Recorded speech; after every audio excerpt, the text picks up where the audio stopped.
strategical application, business strategy to life too as well. Does anybody want to ask a question? They say business is like war. There's this parallel quote they use, say business is like war. The only difference is that they don't fight, they don't use bullets. They don't answer the question. Just raise your hand. Alright. I think from when we are very young, there's particular things that we chase. So at the end of it, I think what we really want to be part of life is fulfillment. That satisfaction at the end of the day, that's everything that we also work for. In the end, it's going to pass. Napoleon was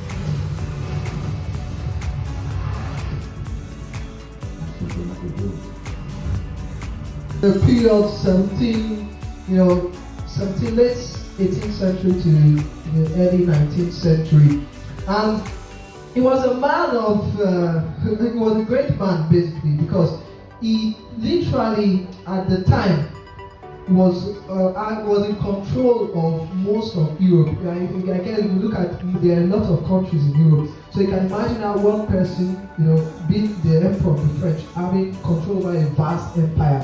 And Napoleon was in love with strategy, because as a military man and as a general himself, who came to power he was very young, quite around 30 years old when he became first consul, and around 35 when he became emperor of the French.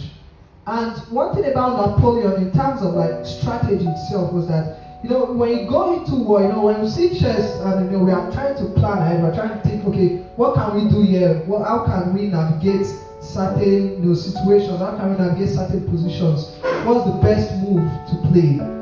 How do we plan ahead, basically? And when you look at the whole dynamics that happen during such moments, if we were to ask someone, for instance, when you're playing, how do you plan? Let me give the mic around. So let's, for instance, getting here, for instance, how do you plan your game? Well, I already had it in mind, so I just have to decide what time of the best for me to leave the house to continue in time to improve the route that I would take. Very good. Thank you very much. So you see, the first thing he understood was the environment, the terrain, and there's a kind of maxim, strategy based, because when you understand the terrain that you are dealing with, it gives you an idea, it provides direction on what to do. So let's quickly see a maxim of Napoleon on the concept of strategy first. So Napoleon says here that the frontiers of states are either large rivers or chains of mountains or deserts. Of all these obstacles to the march of an army, the most difficult to overcome is the desert. Mountains come next, and broad rivers occupy the third place. And if we now, put this, if we draw a contrast to business, for instance, and we're trying to grasp, okay, for every business, there's a field a business is operating within. And within that field itself, we try to understand, okay, what is the terrain? What is the competitive environment, basically? Who are the competitors? We try to understand, how valuable is that business? How valuable is that field itself? Because for a person like Napoleon, for instance, his own business was the war business. Before he became emperor, he was in the business of war. He was leading France, was a general doing this and that. And one of the first things, because you don't just go into war anyhow. If you go into war anyhow, the person dies easily. And before, because Napoleon saw his destiny as, okay, he was going to be a great person, and he needed to learn a lot, needed to understand what he was getting himself involved into. And that's why this is a very key maxim and principle of Napoleon, in the sense that trying to understand the terrain of what you are involved in or if we take in our individual self, I'm sure each and every one of us here sitting today, we are involved in one field or the other. And try to look at that field and ask yourself questions like, okay, how valuable is this field? How valuable can it be in the long term? Because you don't just, within the AI race, correctly, I'm sure a lot of people are already grasping, thinking about, okay, is AI going to take my job? So most people are trying to position themselves, because strategy is all about positioning too is very core to strategic ideas. You're trying to think long term, you're trying to project into the future. Because as you make these plans, it's very important too that they're also flexible too as well. That's one of the major maxims or principles that Napoleon also uses in whenever he's discussing about strategy. And we can see how all these ideas intersect and how they can be connected to different fields of interest. If you're involved, for instance, if you're an artist, basically, you all see what ChatGPT did with the Studio Ghibli and how it was trending, and how AI can literally create an image, a very good image of artwork itself. And for some artists itself, they are trying to think, okay, how can they position themselves for what can come in 10 years, what can come in 15 years, and that strategical planning, that strategical thinking, trying to think long term. So this is very, very important aspect. So let's move on.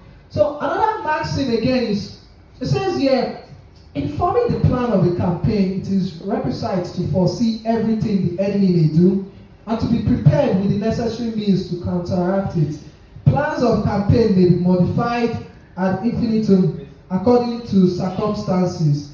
The genius of the general, the character of the troops, and the topography of the theater of action. So we see here that it's mentioned that whenever you are trying to involve yourself in a campaign, or basically whenever if you are involved already in a campaign, if you are already in a business, for instance, you already know that, okay, you are involved in a campaign, you are in a field, be it you are running a coffee shop, or for instance, you are involved in the oil business, or you are involved in technology business, you are involved in the produce business, or whichever one it is. So trying to plan and trying to foresee everything there, because there are things, some things that are within our control, and there are things that are beyond our control. So one thing Andrew Carnegie usually says that, cost, for instance, profits can be subjected to whatever the market determines, because you cannot control the market. For instance, you cannot say, okay, this is what you want the customers to be doing. People have the concept of the free will, people have their free will, so they can determine whatever they want to do. And for the other side, you kind of want to look at what is in your control, what is within your reach, what can you manage to hold, what can you manage to change.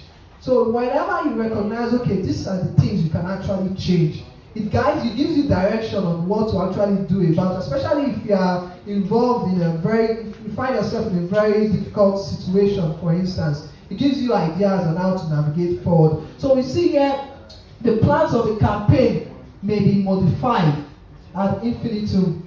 So, whenever he says the plans of a campaign may be modified, try and think about it. Say, okay, you don't want to be flexible because things may change. Remember we said that, when you are involved in a campaign already, there are things that are beyond your control. There are things you cannot. For instance, imagine during this period and the rain starts falling.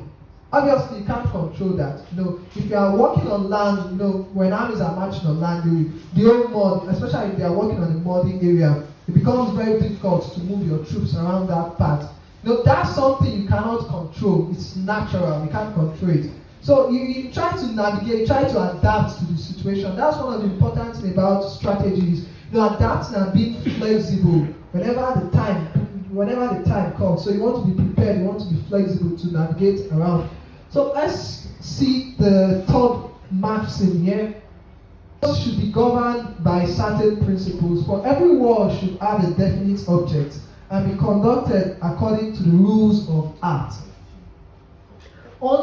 A war should only be undertaken with forces proportional to the obstacles to be overcome. So, for instance, if we draw parallel to business, for instance, and we see that, you should have principles. Every great businessman has a set of underlying principles that they adhere to.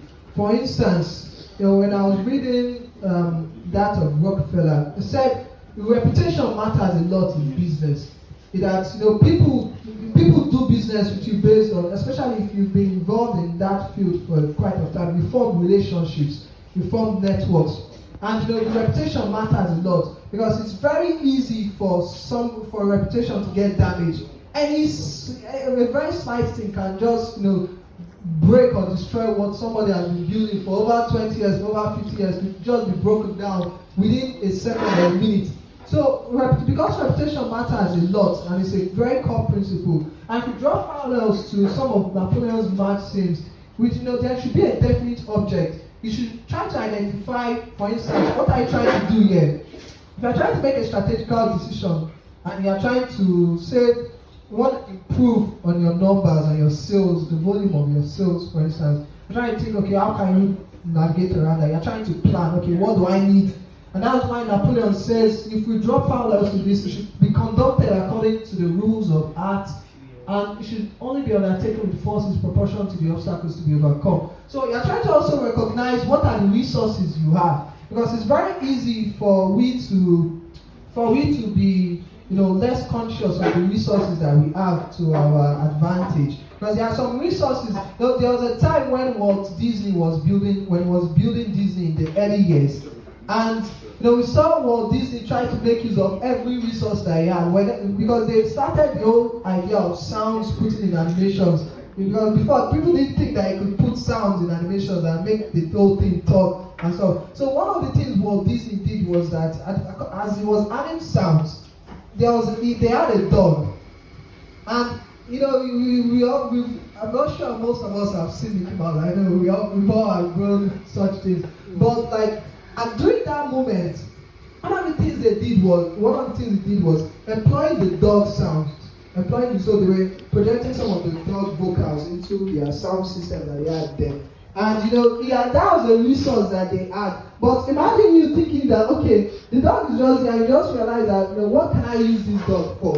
Not most people might not realize that. But if you are very conscious of the resources you have at your disposal, it's very easy for you to say, okay, no, this can be this. There's a utility in this thing. There's utility in this. There's utility in that. This can go beyond this. This can be used for this. This can be used for that. And that's one of the core principles of strategical planning to itself. Recognizing all the resources you have to your disposal, recognizing the potential of every single thing that you have, and knowing how you can use it, how it can fit in the whole general picture. Because for every strategical planning or for every long-term goal that we are trying to look at or that we've identified, there are resources that we need to use to actualize that goal. And recognizing each resource is because the assistant Rockefeller says that we should not limit. So, even though you are thinking out of the box, try to stretch out of the box, try to look deeply, try to look outside the box, think of, okay, what can this be used for? There should be utility in some things that may look useless. And you just figure out that, okay, they can try to use this for something, they can try to use it for that. Alright, so let's look at the next maxim. Give me a minute here. The next maxim is, it is an approved maxim in war, never do what the enemy wishes you to do. For this reason alone that he desires it. A field of battle, therefore, which he has previously studied and reconnoitered, should be avoided, and double care should be taken where he has had time to fortify and entrench.